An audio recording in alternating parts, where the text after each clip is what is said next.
I guess I'll start with the intro and then interview you, right? Yeah. And hopefully I'll pay attention to your answers. Thanks. Yeah, cool. So hi everyone. So we are two of the Climbing Flow coaches, and today I'm going to be interviewing Emma, and we're going to find out a little bit more about her and hopefully her journey into becoming a mental climbing coach. So brief intro, Emma. Emma is very well known in the climbing world, but for those of you that don't know her, Emma's a complete beast, total beast. She's, I mean that in a nice way, Emma. She's the first British female to climb 9A with her ascent of Big Bang. And she's climbed E9, boulders at a high level, and is a full-time setter, as well as a coach. And on top of that, she's a really nice person. Cool. Do you agree with that, Emma? I have my moments of not being a nice person. Cool. Well, we won't ask Harry, right? Cool. So, how did you get into climbing, Emma? So I started climbing when I was 7 years old. Okay. I was very lucky. Like, my parents moved to the Lake District when I was at the age of 1, or like just before I was 2. Yeah. And I think my dad always had like a really keen passion for the outdoors. He loved like walking, fell running, biking, and he joined the Cockermouth Mountain Rescue Team. Okay. And so I think he started climbing when he joined the team. Yeah. And I think I was always climbing trees, always looking for scrambles when we were out walking. And so he took me out and I started outdoors trad climbing, which is probably fairly unusual nowadays. Yeah. I got like dragged up this route called Donkey's Ears at Shepherd's Crag in my little full body harness. It's my first route. And so like, I guess that was the beginning of it, was just like having a love for the outdoors and getting into it that way, and then going indoor climbing. He tried with my brother and sister as well to get them into climbing, but no go. Completely failed. Well, yeah, a fairly big failure. Yeah, okay. So can you remember the first time that you went climbing, how that felt? I think for me, when I first went climbing, it felt like it was impossible. I do remember bits where, because I was quite small, I couldn't quite figure out a way to do it. And I remember getting hauled up in my little full body harness past the bits that I couldn't do. But I was so small at that time. Like, my dad's friend Mike Park, was the team leader of my rescue team, he would just like hoist me up basically. Yeah. That's cool. So does your dad still climb? Yes, my dad does still climb. He's in his late 60s. Okay. And still climbing. Okay, cool. Do you still go out with him? From time to time, yeah. I think because they live in the Lake District and because I'm quite busy, if I'm up there or if he's down here, we'll try and get out. And when he was down here last, we went to Castle and Quarry. So I took him out for a little bit of a half day, and then to Bodnant Gardens with my mum. Okay, cool. So I guess your climbing journey, so you started climbing when you were 7, and you've competed in bouldering and sport, or just bouldering? I actually started out, it was a bit of a mixture of both. So you would do some bouldering and some rope climbing on the same day. And my first comp was in Hull. Okay. Quite an old wall. And fiberglass walls. Yeah, it was pretty old school.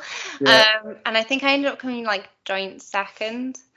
Okay. And so kind of an interesting competitions materialized from there.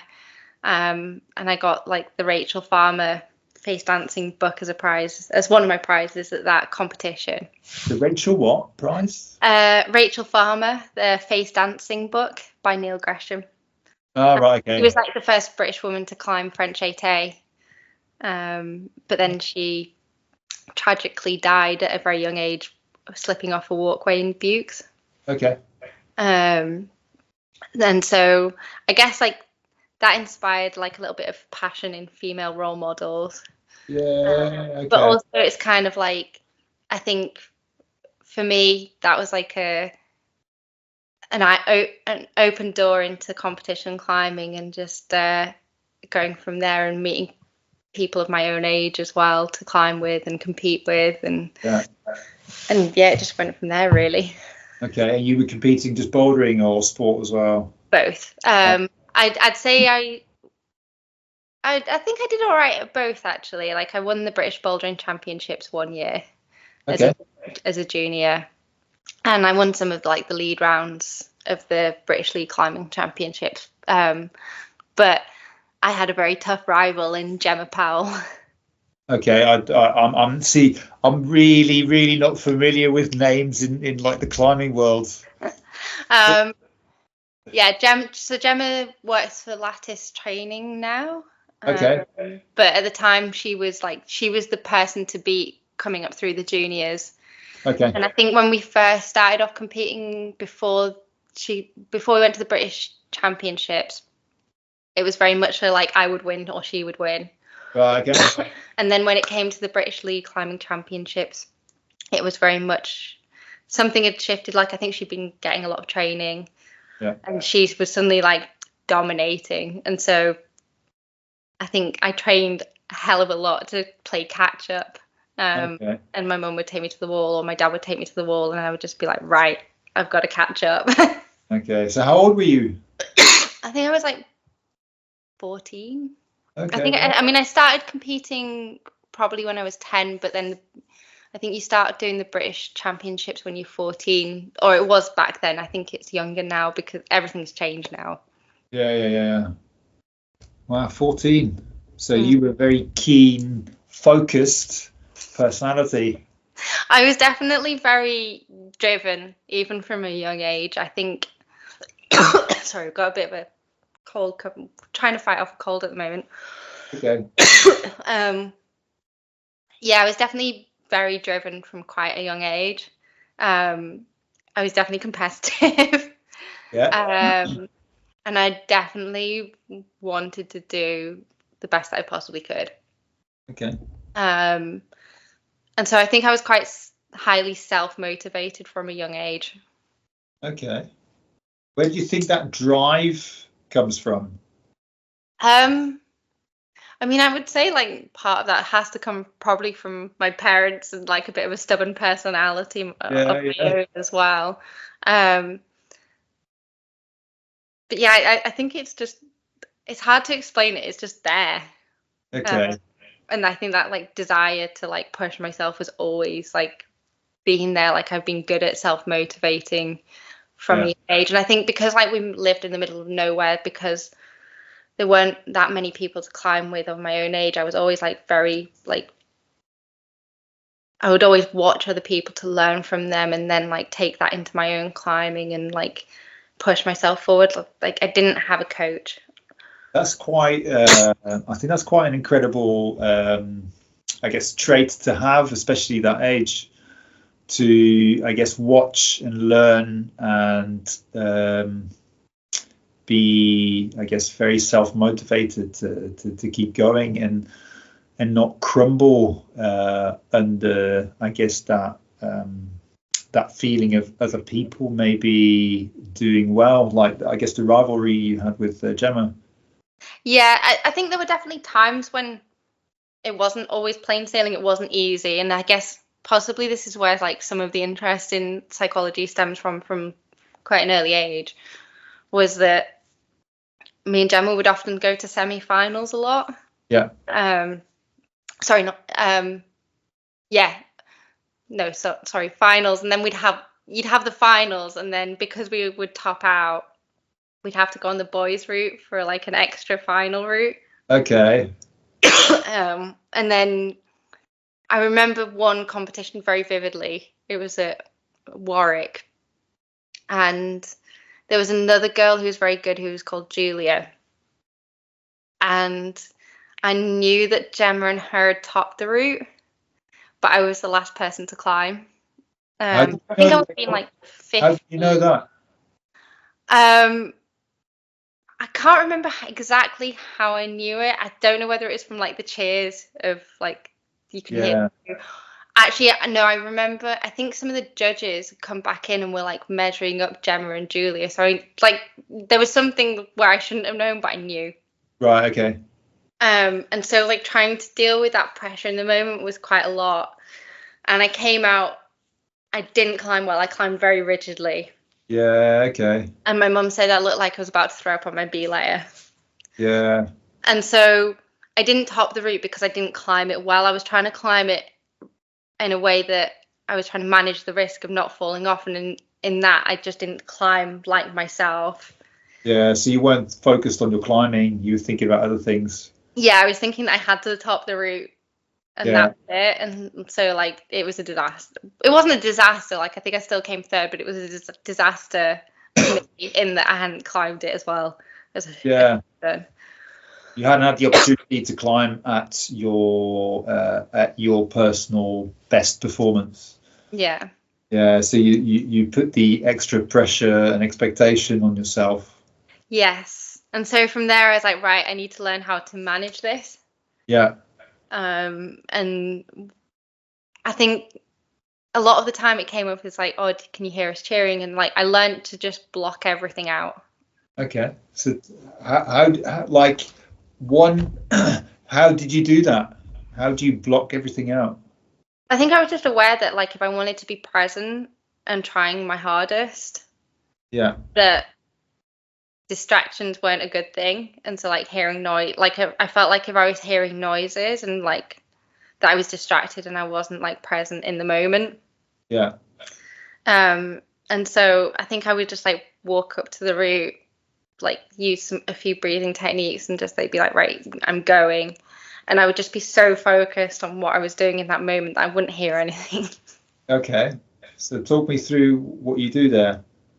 What I do in terms. So talk me through what you do. So I guess the listeners at home can visualize what you do. I think it's just like when you're kind of there in isolation and you're tying in, that's like the first moment of getting ready. And then like you walk out to the route or the boulder problem. And I think I would just like have a quick look up, like reread through the sequence just to like dial in at least the first few moves. Yeah. And then like just take a couple of deep breaths to relax myself, like deep inhale, deep exhale. And then that was almost like a cue of like, right, it's go time, and like just focus on your climbing, not on anything else around you. Yeah. And so I think I'd be like so focused in on what the next sequence was, like what I was doing in that moment, like that nothing else like really mattered as to what was going on around me. And that was my like ability to then just block everything else out and not really pick up on it. Yeah. So that's like a pre-performance routine. So like I guess a little routine that you follow every time you were competing. Yeah, much. Yeah. Do you carry that into your trad climbing and sport climbing like nowadays as well, or bouldering? I think I've learned more to have a balance between the two. Okay. Like when it matters, I'm quite focused in. Yeah.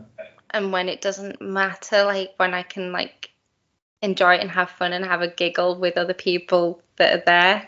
Yeah. Like sometimes I think particularly with trad, communication is key. So like with what?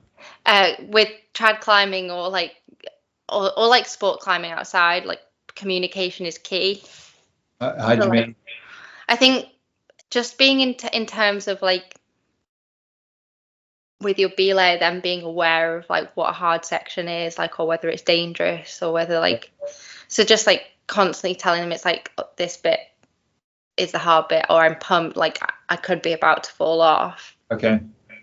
And just like having that communication with your belayer, like most of the time I will try to say, watch me on this bit. Yeah. Okay. And then that allows me to then re-switch off. Yeah. And just go for it. Yeah. Just making the belayer aware, like just watch me. I could come off. But then if I'm at a rest, like, and like I'm past the hard bit and I'm into safe terrain, it's like everything just like then comes back into relaxation mode.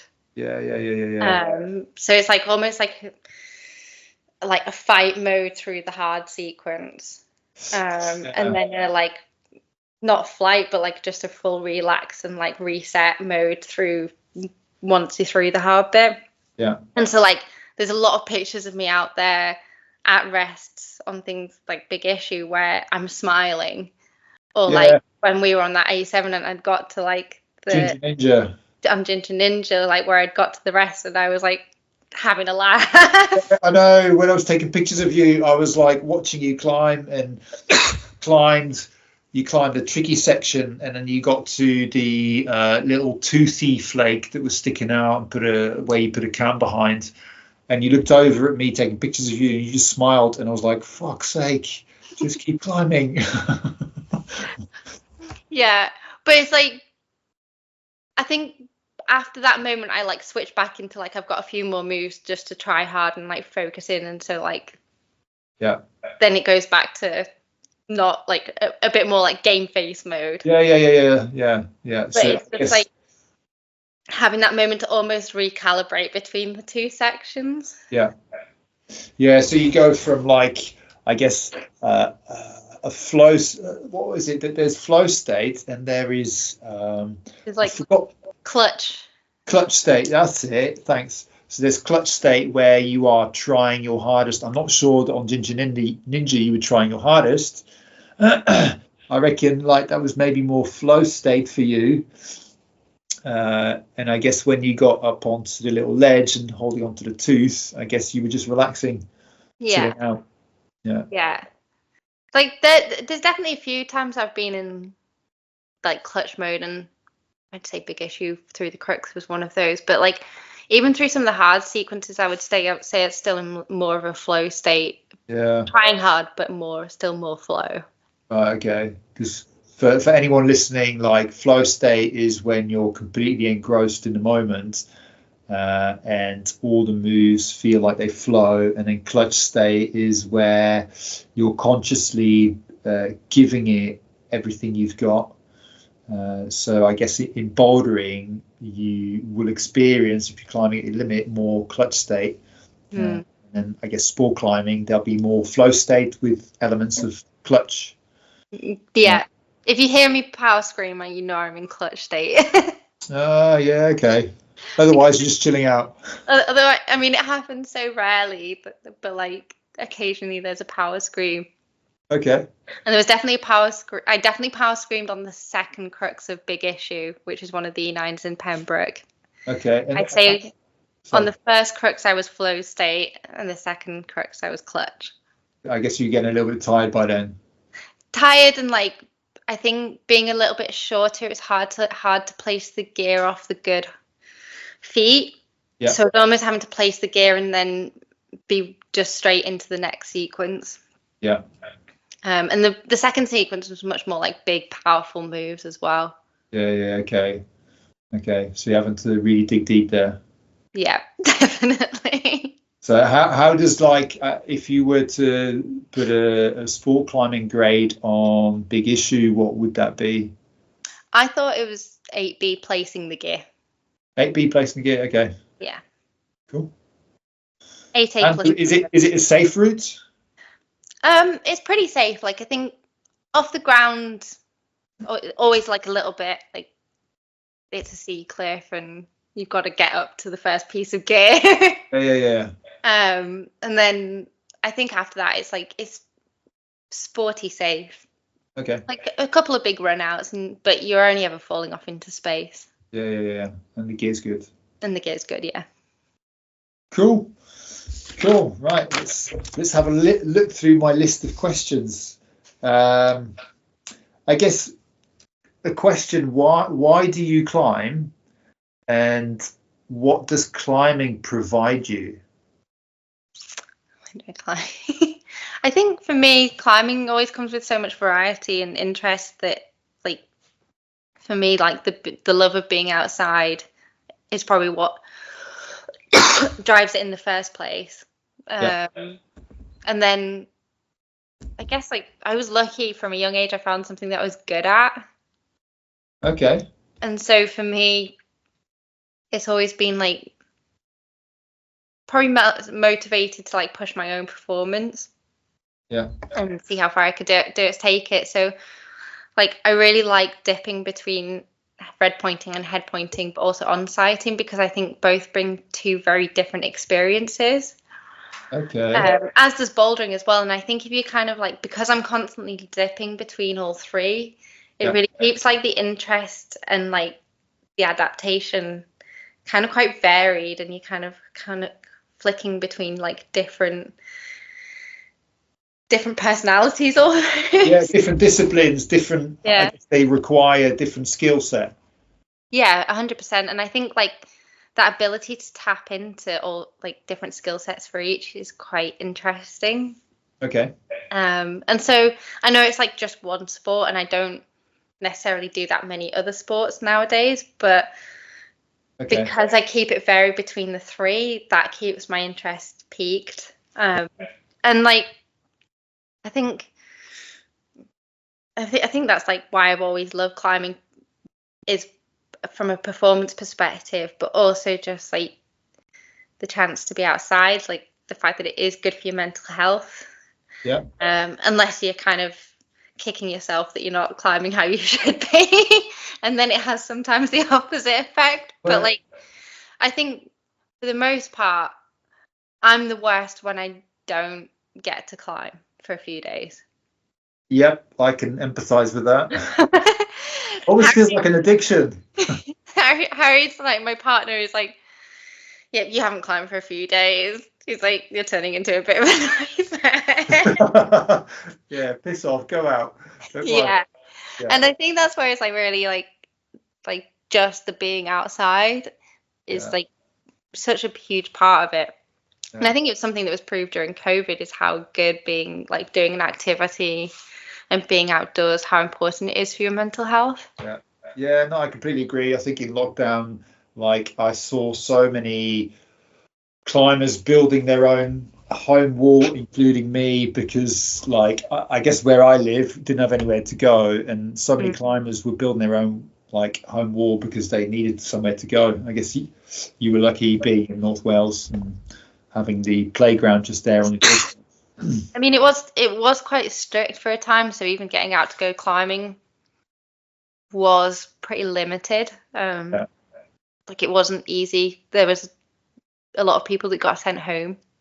Yeah, okay. Sometimes with fines from the police. But one thing I would say is like, because of where I live, we could just get out and go running. Yeah. And we had like a good back garden, so even just being outdoors in the sunshine in the back garden was enough in some ways. Yeah. Yeah. See, my theory on climbing, this is based on just my, I guess my limited knowledge on the brain, but I think like when we climb and we end up in, I guess we get like a rush of endorphins, right, when we're climbing, because we can see progress. We kind of move into this flow state, and our bodies produce these chemicals. And I reckon, like, we're all addicted to these chemicals, and we know that climbing provides that for us. And I think that's why climbing is quite an addictive sport. Yes. Yeah. we're all addicts. We're all addicts to certain sports. Yeah. But I think that's one of the reasons why climbing's become so popular. Yeah, it's definitely seen a huge spike in popularity, for sure. Yeah. So many climbing walls being built in London, right? Popping up everywhere. Yeah. Yeah. Cool. So what was your biggest, or who was your biggest influence in climbing? Apart from my dad. Well, you could say your dad. Maybe like, I mean, he got me into climbing. Pardon? I'd say my biggest influence, and it would be James McAfee. Yeah. Okay. I mean, we've climbed together for so long. And I think it's like Instagram post yesterday, 25 years, Emma. More than that now. It's got to Okay. be more than 25 years. Because I think we started climbing together when, like, it's going to be coming up close to 30 soon. Okay. Yeah. You don't seem old enough. Thanks. Yeah, it's nuts, but I think just having someone who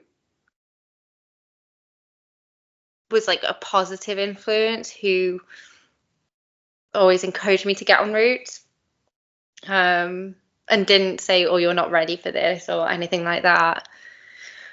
Because he'd done so many of them already. He's like, "Oh, if you want to, like, it's your lead if you want it." Yeah. It was quite empowering. Particularly when you hear stories of guys going, "Oh, are you sure? Like, I'm not sure you're ready for this," or like, "I'll lead it and you can second it," and it wasn't like that. So, and I think like Kath is the master of on-sighting. Okay. He's so good at finding gear that no one else does, and just having that really like concise approach to it, like finding nests of gear when you need it. Yeah. And I think nests of gear is something that I really learned from him. Is like, it's just it can be such a psychological difference between whether you go for something or you don't. That's something I can learn. Is that like, let's say you run it out or like there's not a lot of gear and you suddenly get to this area where there's like some gear, but it's all like, let's say a 6 or a 7 out of 10 and you place 1. Yeah. And you're suddenly like shaking and not sure whether you want to carry on. And let's say you place like 3, 4, 5 and you're like, well, between them all, I've got a reasonable nest of kit now. Yeah. At least I can go and have a look and like see whether I can commit to it. And sometimes like I've noticed it, sometimes when I've just placed one piece of gear, I start to question whether it's reliable. Yeah. Okay. Whereas if I've placed a couple in quick succession, I'm like, yep, good to go. Yeah. Okay. And sometimes like that happens when I've been complacent and I've got caught out and I've just placed one and I'm like, oh, the climbing's not that hard. Yeah. Okay. And I've caught myself out doing that. Yeah. Yeah. Okay. Yeah. Interesting. So I guess I can maybe see the answer to the next question. Who are your climbing heroes? Apart from Kath. Apart from Kath, yeah. Well, he could be your climbing hero as well. Somebody you look up to or used to look up to? No, I definitely still look up to Kath. I think like I always will. Like, I think for someone, it's definitely understated in how much he's actually done. Yeah. I think the other person, see, I really like the understated people, and I think for that, Babsy's Angel. Okay, yeah. Why is that? I just think she's a total badass.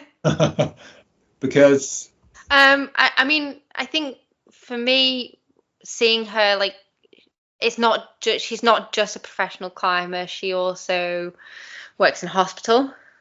oh, does she? Yes. I I think she does like radiography. Okay. But don't quote me on that. But I know she has like a job in the hospital. Yeah. And then she, like, for me, I just see her as like the epitome of pure motivation. Yeah. And she's doing it for herself. Yeah. And her and Jacopo are like this incredible team who just go out and it's just like one route after another. Like, she never seems to have an off phase. Yeah. Okay. Her performance is ridiculous. Yeah. And for me, it's just like, I would love to tap into that, because I think that has to come solely from just like intrinsic motivation. She goes after the route she wants to go after. She's just on-sighted. Well, she's just flashed free rider. She's sent Meltdown and Magic Line, which are two of the hardest lines in Yosemite. But it's also like she's done Eternal Flame, she's done all the stuff in the Vatican, she's climbed like 9A on sport. I mean, her resume is insane, and I still say she's understated compared to a lot of like the higher profile female climbers. Yeah, 'cause she's not as much in the limelight, is she? No, it's not like there's very little look at me. Yeah. Is that because she's not so much? I guess she doesn't advertise herself as well, or I think she's just. I'd say the same about you, Emma. I don't like if you look in the climbing world, I think you're like I do think you're a total beast, like climbing wise. Like you climb at super high level, you're route setting at like 3-4 days a week. Like it's like it's like working on a building site. Plus you climb on top of that. And I guess the first time I saw you, you're physically not big, right? I don't mean that in a bad way. But yeah, like I think you're completely understated as well. And I think you also climb for yourself, and you don't. You're not really the kind of person that advertises themselves. I think this is maybe why, like I see Babsy as a bit of a hero. Yeah. Because like I could say like, and it wouldn't be a lie. Like I think like there are some incredible female climbers out there at the moment, like Michaela Kirsch. Like I would say actually Michaela Kirsch is another one who I find inspirational because she's an occupational therapist, and she's also smashing it out. Yeah. Like for me, they're two women who work and climb. Yeah. They don't just Climb. Yeah. And so for me, I think I find they're probably my heroes at the moment. Yeah. Because it's relatable. Yeah. And because like I see them just having such a high level of performance really consistently. They're healthy. There's no questions over like whether like their whether they're malnutrition or not. Like they both look healthy. Yeah. Like they're both out there doing it for themselves. And they both work. Yeah. And so for me, I think it's like that's what the sort of climber that inspires me. Yeah. Being able to juggle rather than like full-time professional climber. Yeah, full-time professional climber and juggle a job and life and everything else that everybody else has to kind of live by. Yeah. Cool. So, what was your first experience like climbing with James? I mean, it's probably a little bit more hazy for me than I think. He says he remembers my dad coming up to him and asking if he would go climbing with me. Okay. And how old was James at the time? He would have been like. Well, how old is he now? 43, 44. Okay. So I think he would have been in sixth form when we started climbing together. Okay. And I don't necessarily remember it, but he says he remembers like me trying my first E1 called the Grasp. Okay. At Shepherd's Crag, and he said I was just like lobbing off it like it didn't matter. Wow. And he's I think that was his memory. He was like, you just didn't have any fear. Okay. And so I'll draw from his memory of that, like one of our climbing experiences. Was that naivety, or was that you had no fear, or you didn't think about it? I think I knew the gear was good. Okay. And it was quite like a bouldery crux low down. Okay. But I think it was probably at the time like I just was too young to really think about what the consequences would be. Yeah. You kind of have a bit more of that invincibility. Yeah. Feeling at that age. Yeah. And that slowly, kind of as you get older, you start to become a bit more aware of what might happen. Yeah. So all like really good, positive experiences that kind of cemented in there somewhere that climbing's safe. I think at that age, yes. Yeah. And definitely, I think a couple of years later, that feeling what definitely changed. Yeah. Question: What mental skills in climbing are your strengths? I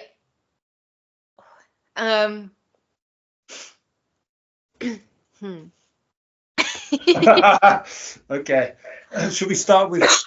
We could start with the mental skills in climbing that you feel that you need to work on. I think definitely a mental skill I need to work on is not being so hard on myself sometimes. Okay. Not comparing myself to like past versions of myself, or like feel like I should be performing all the time. Yeah. Okay. And sometimes it's like it's really interesting. It's like it's like your dark side, isn't it? You're like, I have this little bit of fear, like FOMO, because like this person's doing this and I want to be doing that, and like Fear of losing. Is it FOMO? fear of missing out. Oh, okay. Or it's like, yeah, it's like you compare, like the dark side of your like is to compare yourselves to others, and Yeah. like inevitably everyone does it at some point. Of course we do. And you're like, oh, I want to do that. Yeah. And sometimes it's not always possible. And so like that would definitely be something that I need to work on. Okay. But I guess that's also like, is that also for you maybe a motivator to push yourself at times? I think so, but sometimes it's like it's making sure it doesn't get the better of me. Right. It's helped you in the past, doesn't it, with like the rivalry between you and was it Gemma? Yeah. Yeah. Yeah, like sometimes it can be like it can be a positive drive forward. Yeah. And like other times it can have a negative impact. It's definitely swings and roundabouts with that one. And I think it's like it's really hard because it's like that's not something that's like an intrinsic motivator. It's like, I mean, it isn't like because you're extrinsic because you're comparing to others and like you want to be better. Yeah. And so it's like I think that's where that's why it has the swings and roundabouts. If it's like an intrinsic motivator, like it's easier to like push yourself forward and like use it positively. If it's extrinsic, it can have that negative impact as well. Yeah. And so like I think it definitely has that feel of like the negative and the positive. Yeah. What else?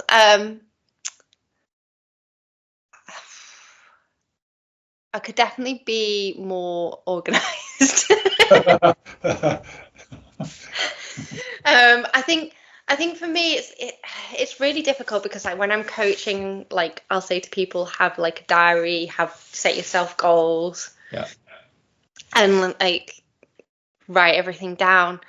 But then everyone's quite unique and everyone works in different ways. So for me, like I don't write anything down, but I know I'm very self-aware of what I'm doing. Okay. Yeah. And so I feel like sometimes I'm like, oh, I should write things down and I should write my goals down. Yeah. But at the start of the year, I always have like in my mind, I always have my goals. Yeah. And they're there in my brain. Yeah. I'm not getting them. I know exactly what they are. Yeah. Like a little bit of me started to try and write down a little bit more about my training. Okay. I think one of the things my partner would say is like one of the reasons I touch wood very rarely get injured is I'm so good at listening to my body, and I think I carry that through mentally as well. Like I think it's one of the things that going back to, I guess, as a strength psychologically, is I'm very self-aware.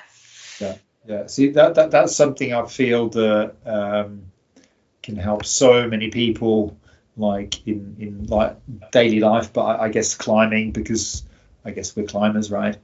I'm pretty good at self-awareness in climbing, not very good at it outside of climbing. I'd say a weakness actually is I'm a perfectionist. Okay. Something I need to work on is that I am a perfectionist, and like I think I have like learned a little bit to let go when something doesn't quite go. I think that's where it was kind of quite tricky on Big Bang, because like if it didn't, I didn't feel like it had gone exactly like it should. Sometimes that would throw me off kilter. Okay. And how would that manifest itself if things didn't go to plan?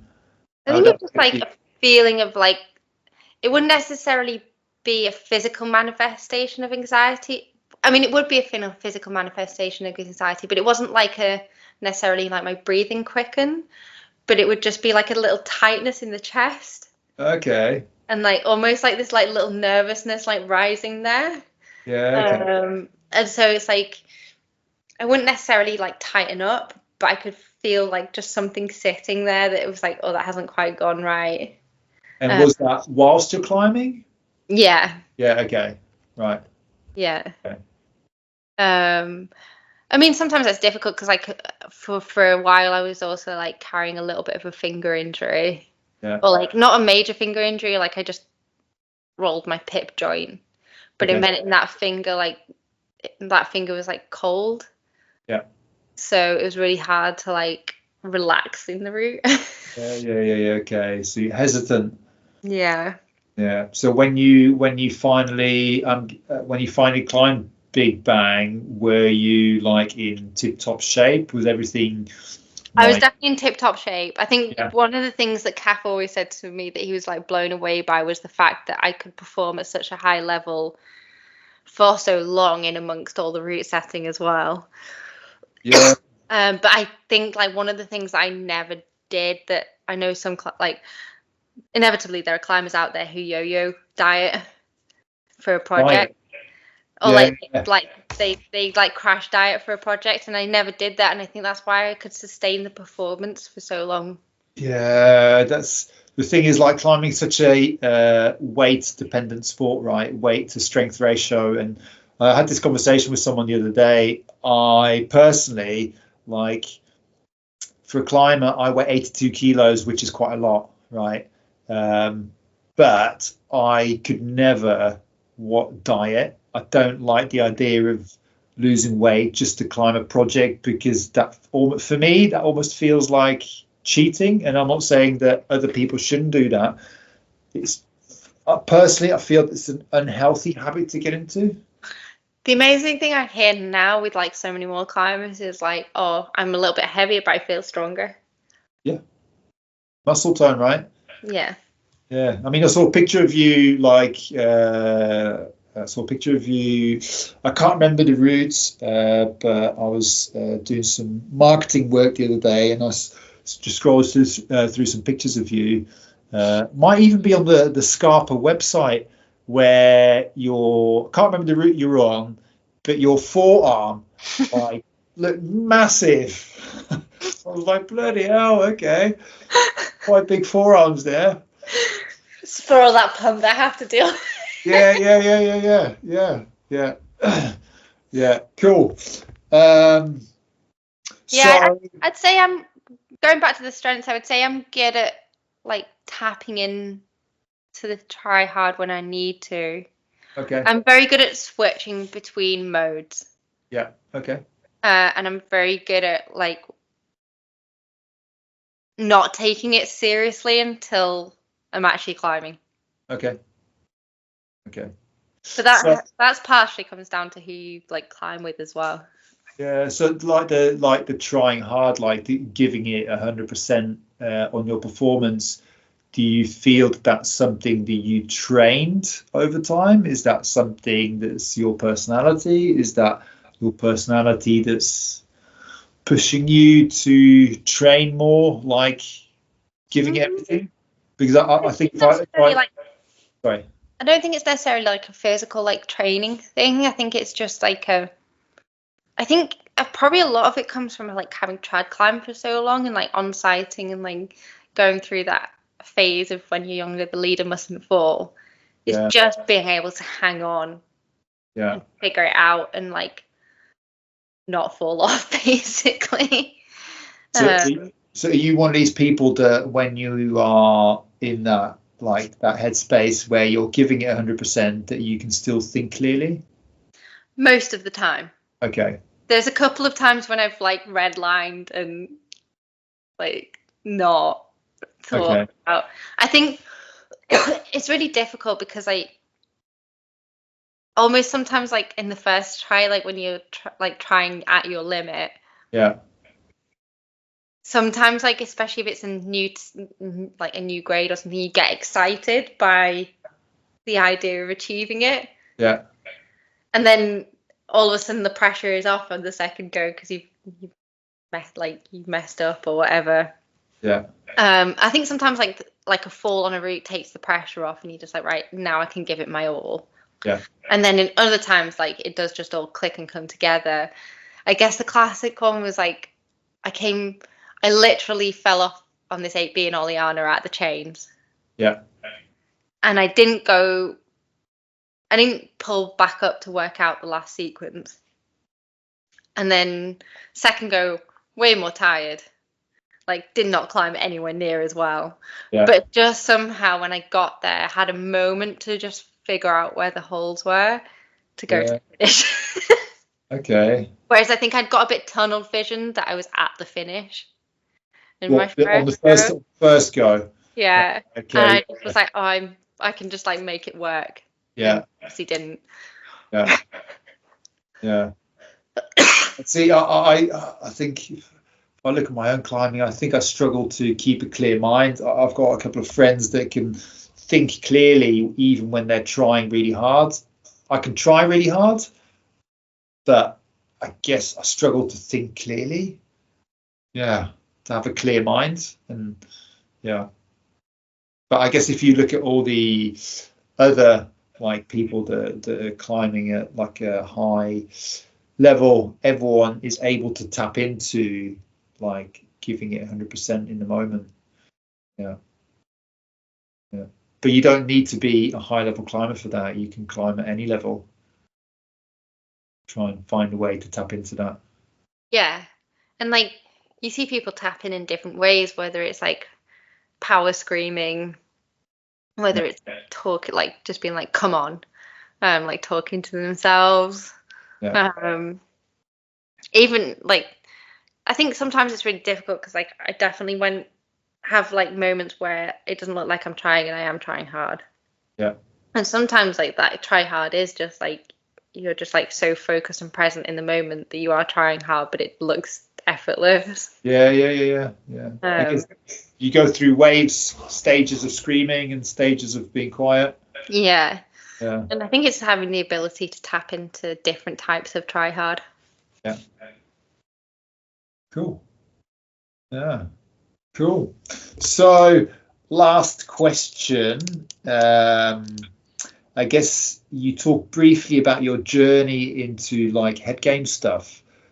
You became interested in it when you were competing, but I guess explain to us what research did you do, or how did you find out? I guess information about the things that you were interested in, and I guess my guess is that maybe at the time you saw something in yourself as a weakness, and I'm guessing it's because of the amount of research and reading that you might have done, I guess is becoming one of your strengths.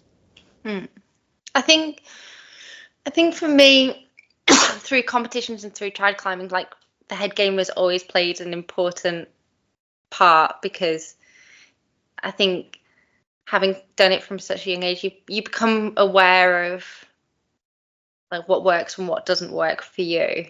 Yeah. That's different for each person, and that's what makes like the psychology side so interesting. Is like it is literally unique to each person. Yeah. And then there will be like some similar factors. Yeah. I think there's different experiences that have like made me think about the head game. Like one of them was competing. Yeah. One of them was a trad experience when I was like 15. Okay. And I went to try and lead my first E4. Okay. In the Lake District called Nagasaki Grooves. With James? With James. And actually, this is probably one of the biggest pieces of psychological advice I've held on to throughout. And that was, we'd just done the E1 called Banzai Pipeline. Yeah. I was not climbing my best that day. And my dad was actually with us, like, but just like chilling out with us at the bottom of the crag. Yeah. And I think Kath was like, you don't always have to go for it if you're not feeling up to it. Yeah. And as a teenager, I did not listen to that. Of course you didn't. And so I strapped it onto the E4 and had a horrific experience. Right. I think because I was quite small, it was a little bit dirty. I was having to use holds that people don't use. Yeah. Cleaning off lichen off them. And there's like a diagonal traverse. Yeah. And the gear's quite spaced at that point, and then you get some good gear in. And Kath thought I was going to die. Okay. My dad like had walked off, and I was basically climbing quite hesitantly. I wasn't committing and like moving confidently, which should have on the E1 should have told me everything I needed to know before getting on the E4. And so anyway, like I get to the good gear. These two guys are climbing the E1, and they're like slowly getting further along the ledge because they're like, oh, we'll just get out of the way in case she like falls off and like hits the ledge. Yeah. The calf said it was the closest he felt like he's come to killing me. Oh. And I get to this piece of gear, but like there's a cobweb over it with a spider on it, and I freaking hated spiders at this time.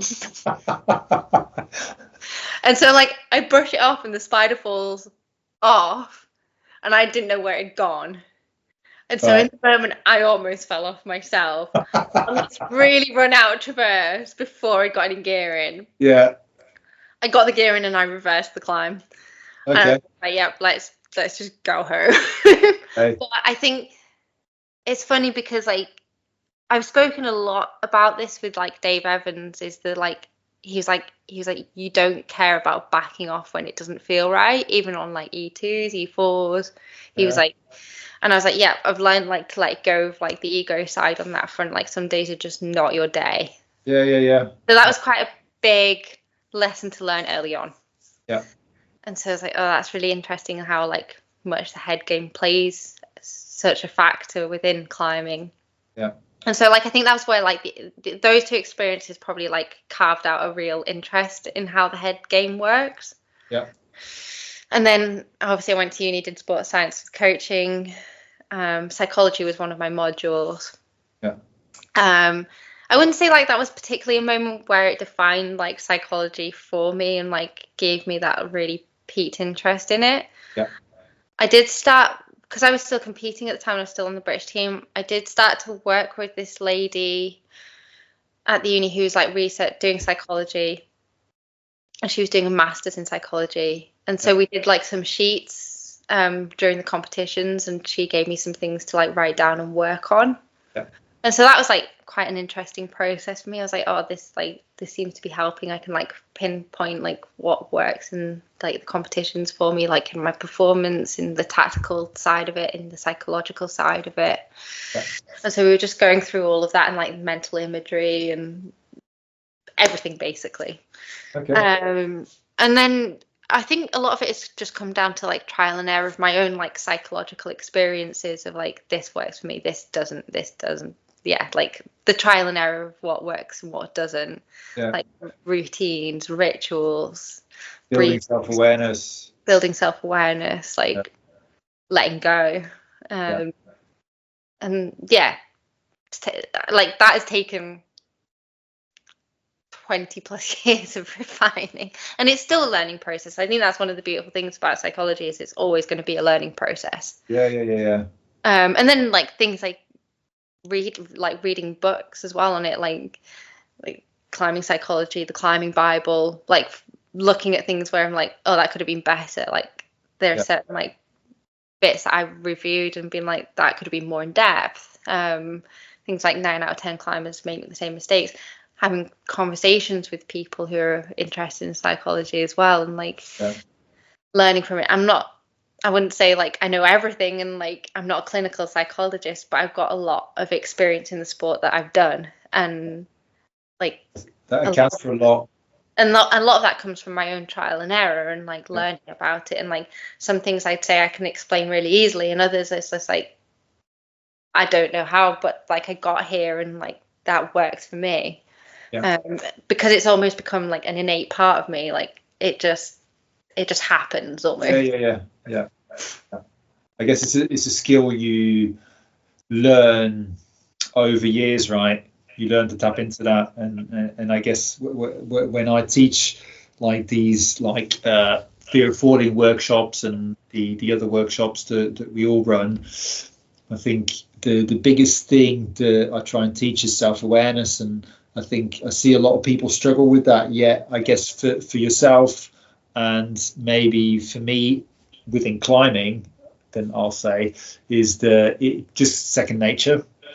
And I think this is why I don't think write things down, because it's like I can remember things in the moment, and I know like what works for me and what doesn't, but that hasn't just happened overnight. No, of course not. Like that's taken years of refinement. I mean, you've been doing that since the age of 14, right? Yeah, like, and it's like some of it's like silly little things, like always cleaning my shoes before I pull on anything. Yeah.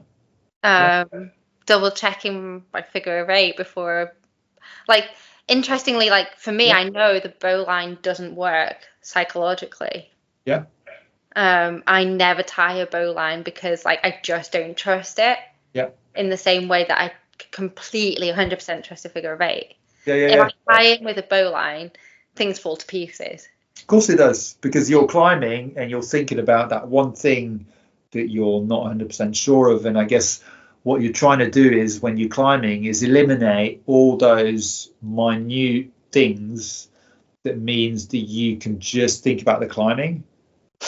And then it's just, I think like for me also, it's just like, it's just the awareness that it's such a big factor in climbing that people have neglected, that they could benefit from so much. And so like trying to pass on this knowledge that I've built up, and like being like, right, but also trying to explain to people that it's like this takes practice.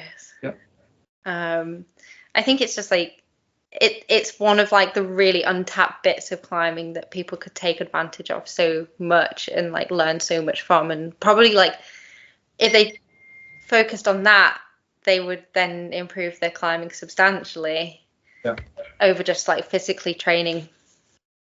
No, I completely agree. I think it's a completely untapped market, and I do feel that people can benefit and climb. If we're going to put numbers on it, people can climb I guess higher grades if people work on their head game, like the same working on strength or technique, and it is like an untapped market. It's people find it easier, I think, with I guess seeing it, people seem to find it easier to train technique or strength because that's easier than people kind of thinking about working on the head game.